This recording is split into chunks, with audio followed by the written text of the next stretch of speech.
চলুন খুব সহজে আর অল্প সময়ের মধ্যে বানিয়ে ফেলি মিক্স তরকা। কড়াই গরম হলেই দিয়ে দিব সর্ষের তেল আর দিয়ে দিব শুকনো লঙ্কা, তেজপাতা, জিরা। ওটা হালকা একটু লাল হয়ে এলে আগে থেকে কেটে রাখা দিয়ে দিব টমেটো, পেঁয়াজ আর কাঁচা লঙ্কা। এটা ততক্ষণ নাড়বো যতক্ষণ না সফট হয়ে যাচ্ছে। নাড়তে নাড়তে হালকা একটু সফট হয়ে এলে দিয়ে দিব আগে থেকে থেতো করে রাখা রসুন আর আদার পেস্ট। ভালো করে এটাও মিক্স করে নিব। মিক্স করা হয়ে গেলে দিয়ে দেবো এর মধ্যে পরিমাণ মতো লবণ, হলুদ, লঙ্কা গুঁড়ো, জিরে গুঁড়ো, ধনে গুঁড়ো আর দিয়ে দেবো সামান্য একটু চিনি। দিয়ে দেবো একটু জল। ভালো করে আবার এটা মিক্স করে নেব। মিক্স করে এটা 1 মিনিটের জন্য ঢাকা দেব।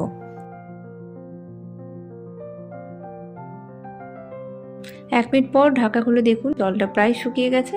এবার এটা কিন্তু গ্যাসের ফ্লেমটা লোয়ে রেখে মশলাটাকে ভালো করে কষিয়ে নেব। মশলাটা ভালোভাবে কষানো হয়ে গেলে দিয়ে দেবো আগে থেকে সেদ্ধ করে রাখা মিক্স তরকা। এটা আগের দিন রাত্রে আমি জলে ভিজিয়ে রেখেছিলাম। তারপর প্রেসার কুকারে 3টে থেকে 4টে সিটি দিয়েছি। এইভাবে হয়েছে দেখতেই পাচ্ছ। তো এটা এবারে মশলার মধ্যে আমি অ্যাড করে দেব।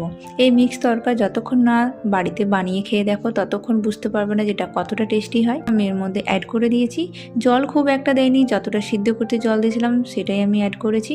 এটা 1 মিনিটের জন্য এবার নেড়ে ছেড়ে ঢাকা দিলাম। এই মিক্স তরকা তোমরা অনলাইনে খুব সহজেই পেয়ে যাবে। 1 মিনিট পর ঢাকা খুলে দেখুন এর টেক্সচারটা এইভাবে হয়ে এসছে, ঘনত্ব হয়ে গেছে প্রায়।